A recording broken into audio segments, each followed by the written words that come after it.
वेळ येते ही कशी येते, ठरून येते का? झालं म्हणले. मग आता हे बाकीचे लोक मला म्हणायचे सांगू नका तिला, सांगू नका, पण मला लिहिता वाचता येतं.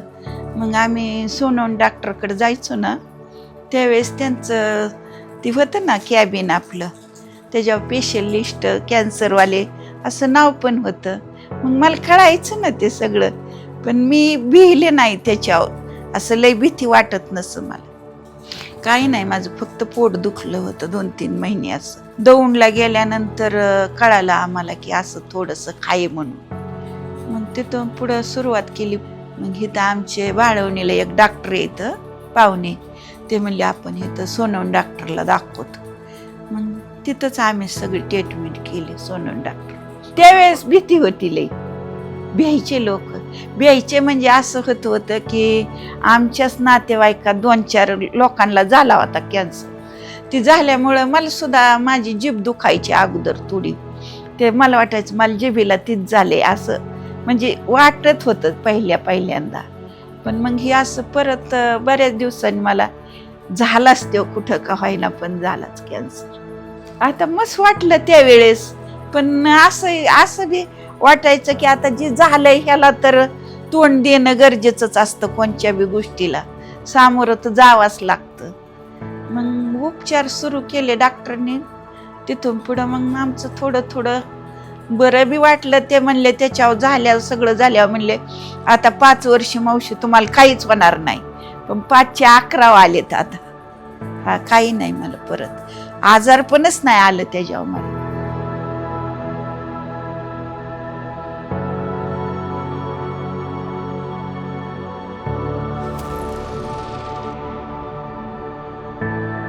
म्हणजे पहिल्या प्रथम ना आम्ही दवाखान्यात गेलो का, त्यांनी म्हणले ऑपरेशन करावं लागन म्हणल्यानंतर माझं सगळं ती फार तयारी झाली ती ऑपरेशनची. पुण्याचे डॉक्टर हे सगळे बोलावले होते. मुलांचा मला पूर्ण सपोर्ट होता. माझी मुलं खूप छान आहेत असल्या ह्याला. म्हणजे त्यांनी का असं माझं कधी मला काही जाणूनच नाही दिलं की तुला हे असं झालंय, तुला काय त्याचं पुढचं कसं काय, असं काही त्यांनी मला काहीच जाणून नाही दिलं. मग तिला पण सांगितलं तर जे होईल ते आपलं सगळं व्यवस्थित होईल, कारण आपण कुठं म्हणजे असं कुठलं चुकीचं कधी काय केलेलं नाही. त्यातून मग ते काय नाही, धीरे तिला ते बी असं बिंदास मग. आणि कुटुंब फ्री एकदम आमचं, असं म्हणजे तसं अजिबात काय कुणी लोड घेत नाही, काही नाही असं. कसं माझ्या डोक्यात एवढंच मी विचार करायचे, झालाय मला हे आजार. एक तर मला पहिलं काय आजारी नव्हते मी कधी, मला सलाईन सुद्धा माहीत नव्हतं. तर आता खेडकर मावशींचा प्रवास म्हणजे मला अतिशय स्पष्टपणे आठवतोय. म्हणजे कसं आहे की आपण ग्रामीण भागामध्ये जर बघितलं तर शेती, मूल, संसार, पती हे सगळं करत असताना स्वतःची काळजी घ्यायला विसरतातच. आणि त्यातलंच खेडकर मावशींच्या बाबतीत झालं असावं. त्यांना सिम्पटम्स काही दिवस आले, महिनाभर कदाचित त्यांच्याकडे दुर्लक्ष झालं असेल. पण जेव्हा त्यांची बायोप्सी करून डायग्नोसिस करण्यात आलं, त्यावेळेस आपण त्यांना उपचारासाठी जेव्हा समजून सांगितलं, त्यावेळी त्यांच्या घरामध्ये अनेक लोकं गेली. आणि आपण बघतो की गावाकडे त्यांना अनेक विविध उपचार सुचवतात, पण evidence based protocol, scientific management कशी करायची याचं त्या ग्रामीण भागामध्ये असून सुद्धा ह्या फॅमिलीने डिसिजन घेतलं की नाही, we will go with evidence, we will go with what is science actually.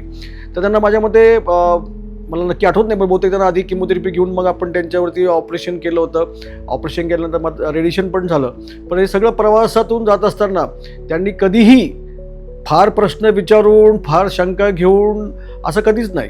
त्यांनी फक्त एक विश्वास ठेवला की आम्ही आजारातून बाहेर पडणार. तुम्ही बघता आता 15 वर्ष झाली शी वॉज ऑन रेग्युलर फॉलोअप, त्यांचं फॉलोअप पण बंद झालं, कारण now she is free of disease.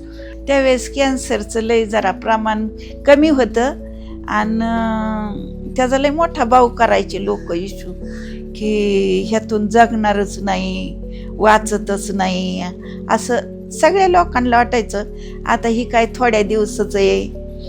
पण परत ट्रीटमेंट सुरू झाल्यावर मग खराब बी लय झाले होते ना मी त्यावेळेस. असं मग सगळं चालूच राहिलं ना. परत पाहुणे रावळे यायचे, विचारायचे काय होतं. मग आता मी म्हणायची मला होतंय ती झालंय, मला लय प्रश्न कुणी विचारित जाऊ नका. आणि हा मुलगा बी अशा बाहेरच्या लोकांचं सबंध ठेवीत नव्हता. आले तरी म्हणायचं आमच्या आईला भेटायचं नाहीत. रानात जावं लागायचं. पहिलं असं नळ नव्हते, पाणी नव्हतं लई. मग धुणं धुवायला डोक्यावर घेऊन नदीला आमच्या जायचं. असं सगळं काम करायचे. रानात बी खुरपणी.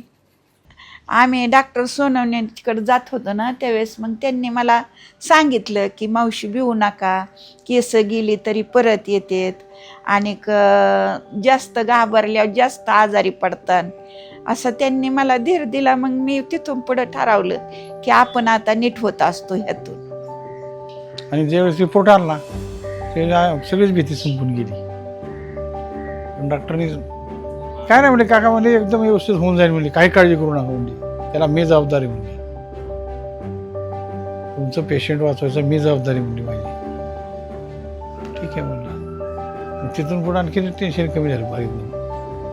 मी त्यांना सांगते भिवू नका, मी नाही का नीट झाले, तुम्ही पण नीट होता असं मी लोकांना सांगते की. आता मला बी झालाच होता की मी म्हणते मी नीट झाले, तुम्ही पण नीट होऊ शकता. फक्त मनाने खंबीर राहायचं. लय भिल्यानंतर मग ते पुढचं आजार पण वाढतं ना.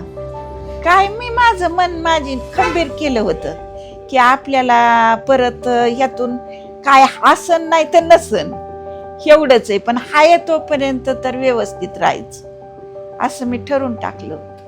सोनन डॉक्टर मला खूप सपोर्ट करायचे बरं का त्यावेळेस. मावशी भिवू नका आणि असं गप्पा मारायचे माझ्याबरोबर आल्यावर. आणि अजून गेलं तरी मला लय सपोर्ट करते डॉक्टर. त्या दिवशी मी गेले नुसतं बाहेरूनच बघितलं, या मावशी म्हणले ठीक आहे पद्धतशीर. वजन लय वाढलंय म्हणलं, आता वजन वाढलं बसून बसून. व्यायाम आपलं सकाळी 5:30ला उठले ना घरातच थोडा व्यायाम करते खुर्चीवर बसून. आणि मग हिथं दिवसभर असं मला लय चालता येत नाही पायाने, त्याच्यामुळं आपलं हिताली हिथं चालायचं, थोडं काम करू लागायचं. एवढाच व्यायाम आहे माझा, काही नाही. 5 वाजता आपलं बाहेर जरा फिरून यायचं, संध्याकाळी जेवल्यावर बी जरा फिरून यायचं. मैत्रिणी बसत्या तिथं मग बसायचं त्यांच्यात जाऊन 10 वाजेपर्यंत. वाचन देवपूजा करते स्वतःला. मग मी ठरवलं की आता आपल्याला झालंयच ह्यातून, आता काय पुढचं काय व्हायचं असेल ती होईल, पण हाय तोपर्यंत भ्यायचं नाही असं ठरवून टाकलं होतं मी मनात. मग मला त्याची भीती कमी कमी होत गेली ना जरा. मी म्हणायची आता आपल्याला झालं नाही असं ठरवायचं आणि जगायचं, जिथपर्यंत चाललंय तिथपर्यंत.